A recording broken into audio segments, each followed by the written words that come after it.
Pues nada, voy a comenzar. Muchas gracias al Colegio Regional 28, perdón, Amazonas, por invitarme nuevamente a compartir con ustedes estas formaciones que ellos periódicamente realizan para aumentar la capacitación de las enfermeras y los enfermeros, de los colegas.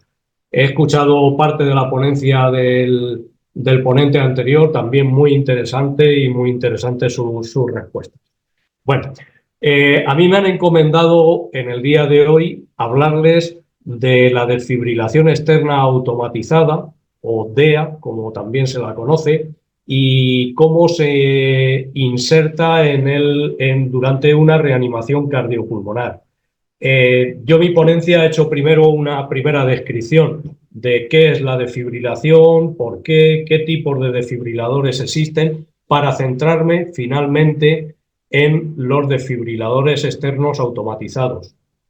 Bueno, el concepto de desfibrilación, para hablar de él, lo primero que tenemos que hacer es recordar que nuestro corazón tiene un sistema de conducción en el que el impulso que se inicia en el nodo auricular, en el nodo sinusal, perdón, tiene que discurrir a través de las aurículas, a través del nodo senoauricular, para hacer que los ventrículos se contraigan después de pasar ese estímulo por las ramas izquierdas y derechas de nuestro corazón. Saben que nuestro corazón tiene una propiedad que es el automatismo. Cualquier célula cardíaca es capaz de iniciar su propio latido, pero existen unas zonas especializadas en generar ese latido y unas zonas especializadas en conducirlo. Vuelvo a repetir, hemos dicho que el estímulo normal se produce en el nodo sinusal, de ahí pasa a la aurícula derecha, pero también llega al nodo auriculoventricular, va a pasar por el haz de His a la rama derecha y a la rama izquierda, y posteriormente por las fibras de Purkinje llegará a los lugares más alejados o más distantes de los ventrículos. Una de las primeras causas de parada cardíaca en los adultos es precisamente la fibrilación ventricular. Es un ritmo en el que no existe contracción eficaz cardíaca, existe una descoordinación en la contracción de todas las células cardíacas y, como les digo, es la causa más frecuente de parada cardiorrespiratoria. También es la causa que más se beneficia de la reanimación y de la desfibrilación. La desfibrilación, por lo tanto, tenemos que definirla como el intento para restaurar el ritmo cardíaco eficaz por medio del paso de una corriente eléctrica que va a hacer que las células cardíacas se despolaricen y ese ritmo o esa contracción anárquica que se produce en todas las células ventriculares se coordinen para conseguir un latido eficaz. Ese choque eléctrico, vuelvo a repetir, lo que consigue es que las células se coordinen, las células ventriculares se coordinen y finalmente volver a conseguir el latido normal. Voy a ver si es posible que ustedes vean esta imagen, creo que sí. Ahí ven cómo se está haciendo un masaje cardíaco a corazón abierto, cómo el corazón no se contrae de forma eficaz. Creo que tenemos problemas con internet.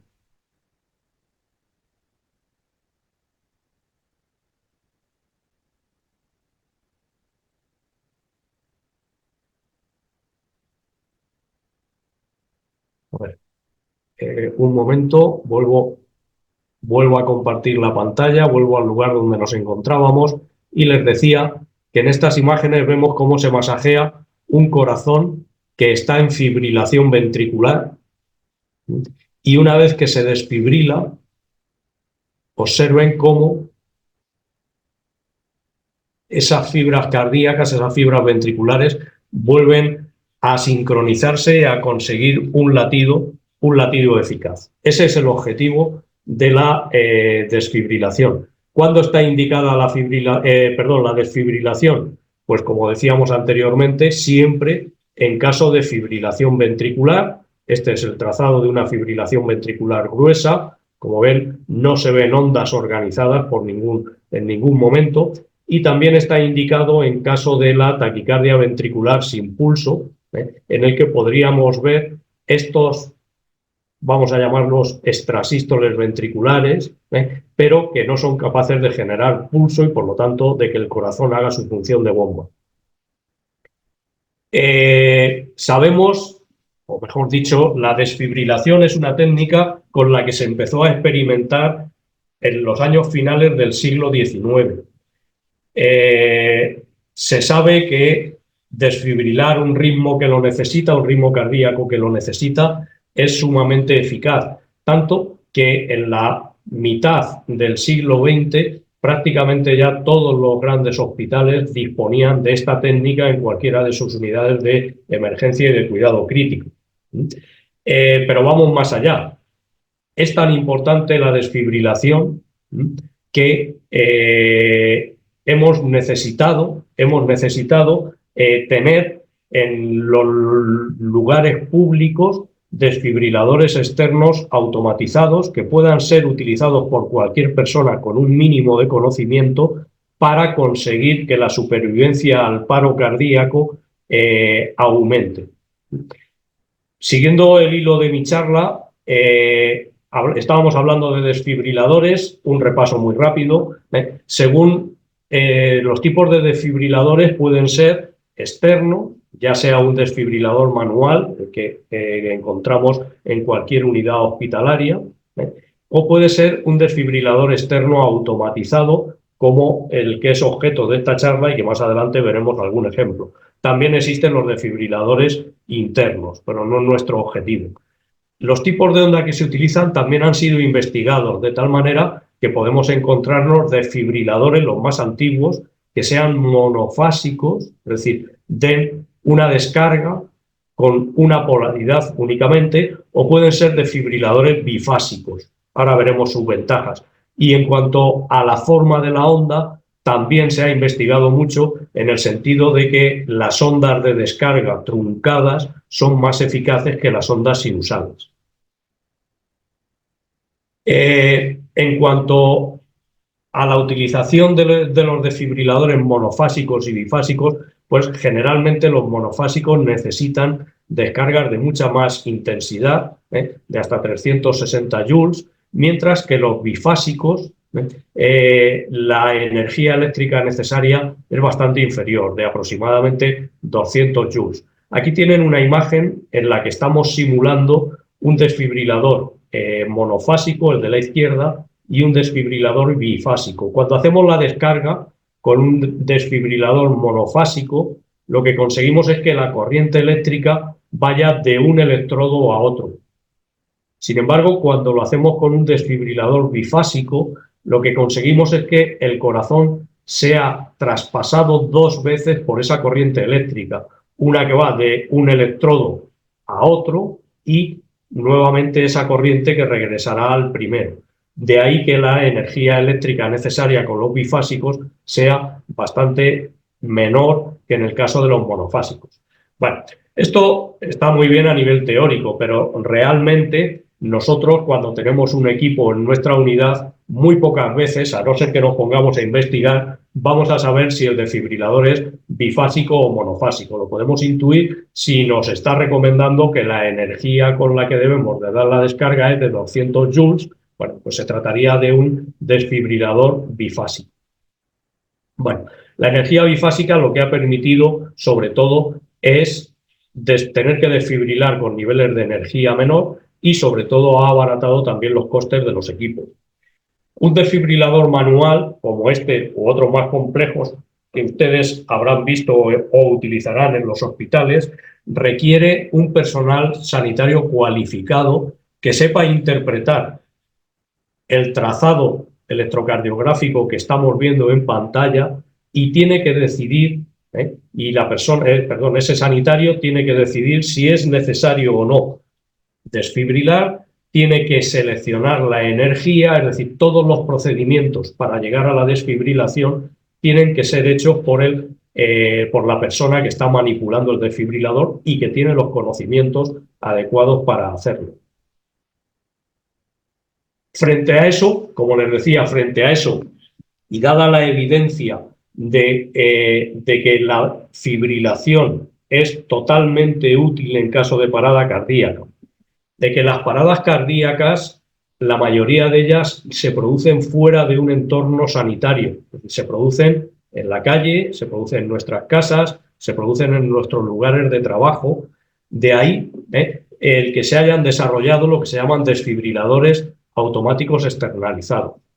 También tenemos otros modelos, como el que ven acá en pantalla, que es un desfibrilador pensado para aquellos lugares donde aquellos centros de trabajo, centros sanitarios de trabajo, donde el personal que trabaja en ellos no están acostumbrados a atender paradas cardíacas y en un momento determinado ese desfibrilador manual, que es el que están ustedes viendo en la parte derecha de la pantalla, podría transformarse en un desfibrilador automático externalizado, en el que únicamente tenemos que seguir sus instrucciones. Vuelvo a repetir, indicado en aquellos lugares, en aquellos centros sanitarios donde es poco frecuente que el personal que trabaja en ellos tenga que atender una parada cardíaca, pero que no está exento de que surja esa posibilidad. Son fáciles de utilizar, como lo que les pedimos a ellos es que sean fiables y seguros, es decir, que detecten todas aquellas ocasiones en las que sea necesario realizar una desfibrilación y que se pueda llevar a cabo esta desfibrilación sin riesgo de equivocarnos y sin riesgo de cometer una mala praxis, lo que sería perjudicial para el paciente. Como ven, la sensibilidad de estos equipos está muy próximo al 100%, es decir, son capaces de detectar todos los casos o el 96% de los casos en los que hay que desfibrilar y además cuando detectan que hay que desfibrilar o no hay que desfibrilar, lo hacen con una especificidad del 100%, es decir, siempre han acertado en todos los estudios de investigación y de seguimiento que se ha hecho de los desfibriladores, siempre han acertado cuando indican que hay que desfibrilar o que no hay que desfibrilar. Bien, como les decía, las paradas cardíacas se producen, la inmensa mayoría, fuera de un centro sanitario y, por lo tanto, poder disponer de la desfibrilación como una técnica útil requiere que los desfibriladores estén en la calle, estén en lugares públicos, estén accesibles a cualquier persona que quiera y que sepa utilizarlos, entendiendo que enseñar a utilizar un desfibrilador es un procedimiento que no lleva más allá de una hora. Si queremos además combinarlo como debe de ser con la enseñanza de la reanimación cardiopulmonar básica, estamos hablando de formaciones de entre 6 y 10 horas en total. Esta gráfica lo que nos está indicando es que cuando se produce un paro cardíaco por fibrilación ventricular, si nosotros somos capaces de desfibrilar en el primer minuto, las posibilidades de sobrevivir están alrededor del 80-90%. Por cada minuto que retrasemos la desfibrilación, esas posibilidades disminuyen aproximadamente un 10%. Como ven, pues a partir de los 5 o 6 minutos, igual que ocurría con el soporte vital básico, si no lo hemos iniciado o si no hemos desfibrilado, las posibilidades de sobrevivir son cada vez más pequeñas, llegando a ser nulas pues a partir de los 7 o 8 minutos. Por lo tanto, la utilización de los desfibriladores externos automatizados se justifica porque aumenta la supervivencia si se combina además con una RCP temprana. Porque los desfibriladores necesitamos que estén cerca de la persona que ha sufrido el paro cardíaco. Esta cadena de la supervivencia, que lo que nos indica son los pasos necesarios para aumentar la supervivencia al paro cardíaco, verán ustedes que en el tercer eslabón habla de la necesidad de la desfibrilación precoz para restablecer ese ritmo cardíaco.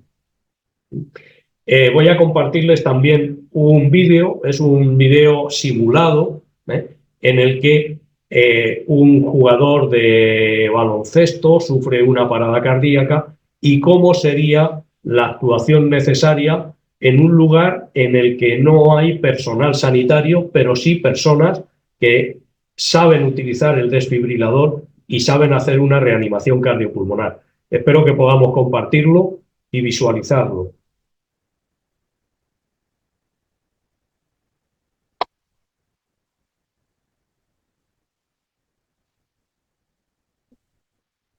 Creo que no. Voy a detener la presentación y ahora sí.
Bien, pues este es el concepto de la desfibrilación externa automatizada, es decir, personas no sanitarias que con unos conocimientos en soporte vital básico adquieren además los conocimientos de cómo utilizar un desfibrilador. Bien, ¿cómo se utiliza un desfibrilador? Primero tenemos que tomar la decisión de que el paciente está en parada cardíaca y una vez que tengamos ese equipo, habrá que ponerlo en funcionamiento y seguir sus instrucciones. Los desfibriladores hay muchísimos modelos, pero todos funcionan de la misma forma. Todos tienen algún pulsador en el que se va a poner en funcionamiento el equipo y en ese momento comenzará a darnos instrucciones verbales de qué es lo que tenemos que hacer. Además, todos los pasos que nos indica están hechos para personas que no tienen grandes conocimientos, que se pueden bloquear por el estrés, por los nervios, y todo lo que nos dice son órdenes e instrucciones inequívocas. Del desfibrilador saldrán unos parches, esos parches, como veremos ahora después, nos indicará dónde hay que ponerlos y, bueno, ven, mire, este es este equipo. Una vez que hemos pulsado este botón, este pulsador donde finaliza la flecha, el equipo se abre y desde ese momento va a comenzar a darnos las instrucciones. Lo primero que nos dirá es que tenemos que colocar los parches en el pecho desnudo del paciente. Tenemos que intentar, si el paciente tiene mucho vello, hay que rasurarlo. De hecho, es obligatorio que donde hay un desfibrilador externo automatizado haya unas tijeras para cortar la ropa y una rasuradora. Los parches, pues no les voy a decir a ustedes cuál es la colocación, pero uno de ellos es debajo de la clavícula derecha y el otro es en el costado izquierdo, aproximadamente unos 10 centímetros por debajo de la línea mamilar. La mayoría de los desfibriladores tienen la posibilidad de ser utilizado con niños. En el caso de niños, los parches nos indicarán que en los niños uno de ellos se pone en el centro del pecho y el otro en el centro de la espalda, como ven acá. Bien, es importante que el pecho del paciente tiene que estar seco, no puede haber sudor porque si no la corriente eléctrica iría por encima de la piel. Tampoco se pueden utilizar en lugares mojados, lugares húmedos, habría que trasladar a esa persona a un lugar seco. Y, como les decía, a continuación lo que nos dirá el desfibrilador será cómo tenemos que proceder para llegar a utilizarlo. Miren, el algoritmo que se utiliza en el soporte vital básico cuando se utiliza un desfibrilador es que siempre tenemos que iniciar la aproximación segura, hay que comprobar que el paciente está inconsciente, hay que comprobar si respira. Ese es el indicativo para una persona lega, para un no sanitario, de que este individuo está en parada cardíaca y por lo tanto será el momento de pedir ayuda al servicio de emergencias, el 116 allá en Perú, el 112 en Europa, y en ese momento habrá que comenzar con la RCP básica, con presiones torácicas y ventilaciones, y en el momento que nos traigan, que nos aproximen el desfibrilador, lo que tendremos que hacer es seguir sus instrucciones de voz. Escúchenlas y ahora las, seguiremos explicando.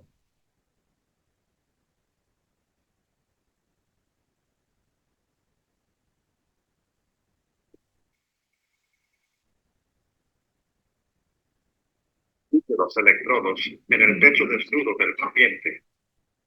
Enchufe el conector de los electrodos junto a la luz intermitente.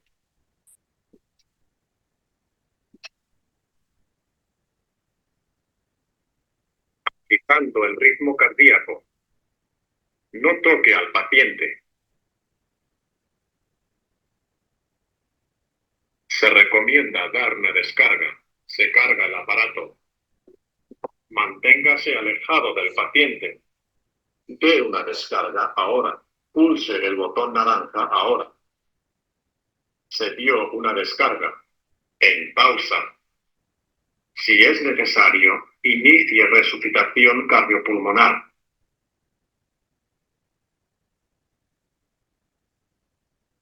Bien, bueno, pues esto es lo que nosotros escucharíamos al poner en funcionamiento este tipo de desfibriladores y, como ven, son instrucciones claras porque están dirigidas a un personal no sanitario.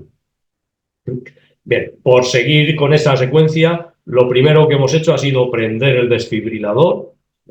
A partir de ese momento empezará a darnos las instrucciones, nos dirá que coloquemos los parches en el pecho desnudo del paciente. Recuerden que mientras se está poniendo el desfibrilador, la reanimación cardiopulmonar no se ha detenido. Es decir, en estas imágenes, por aquello de que se vean limpias y ver cómo se utiliza el desfibrilador, no está la persona que estaría haciendo la RCP, pero recuerden, la RCP solo se detiene una vez iniciada, cuando el paciente se recupera o cuando el desfibrilador nos diga que detengamos la RCP, porque será el momento en el que está analizando qué es lo que le ocurre a ese corazón, cuál es el ritmo cardíaco. Por lo tanto, ponemos los parches en el pecho desnudo del paciente y en este momento detendremos la RCP. El desfibrilador tarda unos segundos en hacer el diagnóstico y nos dirá si es necesario desfibrilar al paciente o no. Puede ocurrir que nos indique que no es necesario desfibrilarlo por dos motivos. Uno, porque el paciente realmente no esté en paro cardíaco, o dos, porque el ritmo cardíaco que tiene no sea un ritmo desfibrilable, como sería una asistolia o una disociación electromecánica.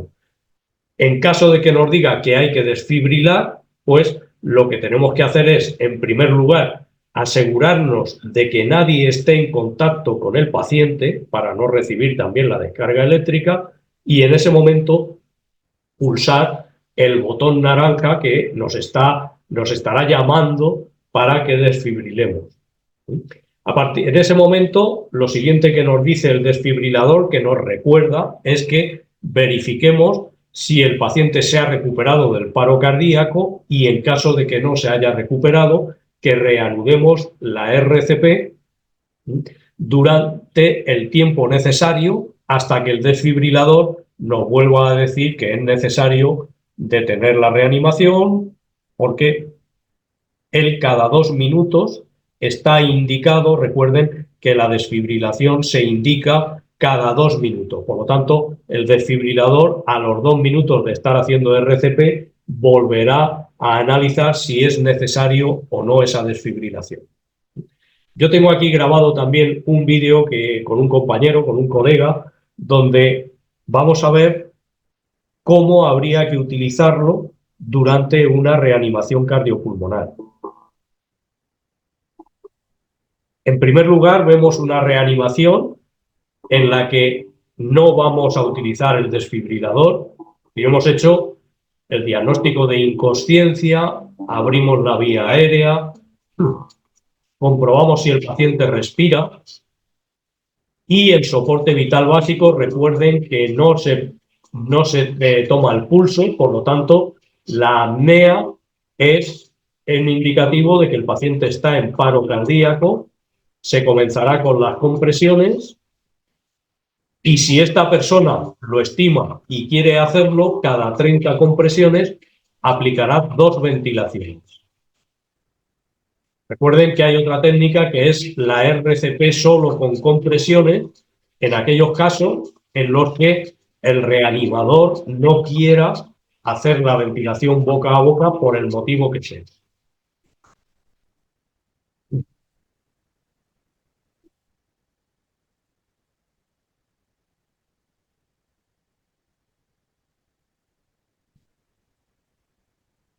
Bueno, pues este sería el procedimiento que hay que seguir. Como muy bien ha dicho anteriormente el doctor, esto es un procedimiento fatigoso. Se recomienda que cuando el reanimador empiece a cansarse, que pida el relevo, porque en ese momento empiezan a hacerse mal las cosas. Ahora vamos a simular cómo se conectaría el desfibrilador. ¿Ven? Este modelo nos dice que hay que poner los parches, que hay que conectarlos y en ese momento nos está pidiendo que pulsemos para dar la descarga eléctrica. Y a continuación vamos a ver una RCP en la que con posterioridad se lleva el desfibrilador y cómo se une la reanimación cardiopulmonar básica con la desfibrilación.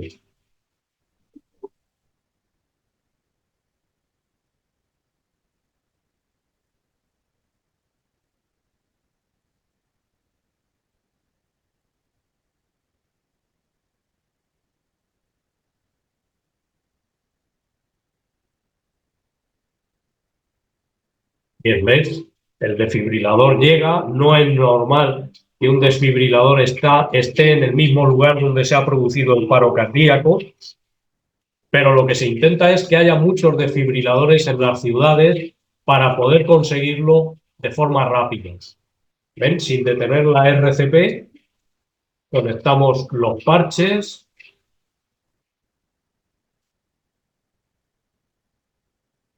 Y en este momento el desfibrilador nos pedirá que detengamos la reanimación.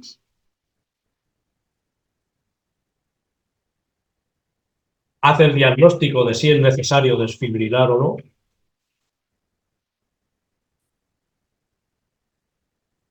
Y una vez que ha determinado que hay que desfibrilar, en ese momento es cuando el desfibrilador se rearma y nos permitirá dar la descarga.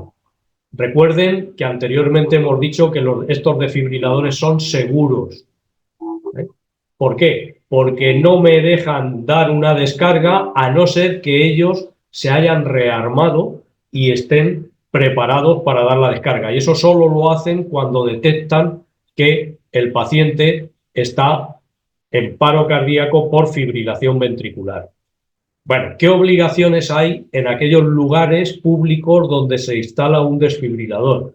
Pues, en primer lugar, tienen que estar en una columna que esté señalizada de esta manera con los símbolos y los signos internacionales del desfibrilador externo automatizado. En nuestro país, en España, es necesario comunicarlo al gobierno regional para el registro, para ese registro que existe de desfibriladores que existen en la comunidad. Es necesario que en la caja donde está el desfibrilador haya unas baterías de repuesto, haya unos parches adultos y pediátricos también de repuesto. Ya les he dicho que es obligatorio una rasuradora para conseguir que los parches se adhieran bien al pecho en esas personas que tienen mucho vello, y unas tijeras, por si fuese necesario, para cortar la ropa. Y además es obligatorio una conexión telefónica con el servicio de emergencia, porque recuerden, la desfibrilación no siempre es eficaz, hay que continuar la reanimación y los servicios de emergencia, como profesionales que son, pueden hacer muchas técnicas o muchas más técnicas que las que puede hacer un ciudadano. Esto lo que nos lleva es que cada vez es más frecuente el que nos encontremos en lugares públicos con señales como esta, que nos está indicando que en un lugar turístico, pues dentro de la información que puede necesitar cualquier persona que está de vacaciones, que está de paseo, pues existe un desfibrilador. Estos son imágenes de una ciudad española donde se han propuesto un objetivo que es una ciudad que tiene aproximadamente 800.000 habitantes y su objetivo es tener 1.000 desfibriladores en la calle. Lo están consiguiendo. Desfibriladores que hay en los vehículos de la policía, en los vehículos de los bomberos, en los vehículos que recogen la basura, pero también en la calle podemos ver estas columnas con el desfibrilador en su interior, y de esto, pues cada 800, cada 1.000 metros en las zonas más turísticas, podemos ver esta columna con estos desfibriladores. Aparte de los desfibriladores, de esos 1.000 desfibriladores, el programa que están llevando a cabo lleva también la formación de los trabajadores que pueden utilizarlo, en el caso de la policía, bomberos, o en el caso de las calles, de los establecimientos públicos, como pueden ser cafeterías, comercios, mall, para que estén preparados para utilizar esos desfibriladores. Hay multitud de ejemplos. Miren, yo he puesto aquí 3 imágenes. En Estados Unidos utilizan los buzones de correo postal, para tener desfibriladores en ello. Hay otros países, como puede ser Inglaterra, Malta, donde estas típicas cabinas telefónicas están siendo recicladas para tener desfibriladores, e incluso hay máquinas de expedición de alimentos o de bebidas que incluso en ellos podemos ver los desfibriladores. Les pongo esta imagen porque miren, se puede desfibrilar a cualquier persona, incluso niños a partir de 1 año, pero todos los desfibriladores deben de tener algún sistema para que la descarga eléctrica que se administra a un niño sea de la intensidad necesaria. Entonces, en la mayoría de los desfibriladores eso se consigue cambiando los parches de adulto por parches pediátricos, y este es un modelo en el que los mismos parches sirven para adultos y para niños, pero el desfibrilador tiene acá accesible un botón en el que vamos a tenerlo colocado en posición de adulto o en posición de niño, dependiendo de cómo lo vayamos a utilizar. Y además, cuando prendemos el desfibrilador, él comienza diciéndonos si está en posición de adulto o en posición de niño. Bueno, pues esto, que parece algo de poca importancia, es muy importante en los lugares donde las posibilidades económicas no son muy elevadas, porque con unos parches y otros de repuesto podríamos atender a niños y a adultos, y sobre todo que los parches caducan, tienen fecha de caducidad y en ese momento tendríamos que sustituir 4 parches, pero utilizando este equipo solamente con sustituir 2, es decir, el que tenemos puesto en el desfibrilador más el de repuesto, tendríamos nuestro desfibrilador operativo. Y el futuro, bueno, pues el futuro nos sorprende a todos y no tardaremos mucho. Por aquí, por España, ya hay algún ejemplo de esto donde lo han utilizado en alguna prueba deportiva. It's my dad. I think he had a heart attack. Please help. He's not breathing anymore. Please stay calm. What's your name? Joanna. Good, Joanna. You've got your medication. The ambulance drone is on its way. Remove his top shirt to uncover his torso. Okay. Great. Can you go to the nearest exit? The ambulance drone is almost there. Okay. I'll be talking through the drone now, so you can put down. Now please pick up the drone. Bring it to the box. You're doing great. Okay. Pull the green bit. Now place the pad on the bottom of the chest.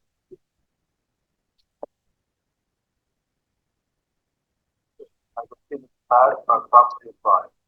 Joanna, please stay clear of your father. We'll take it from here.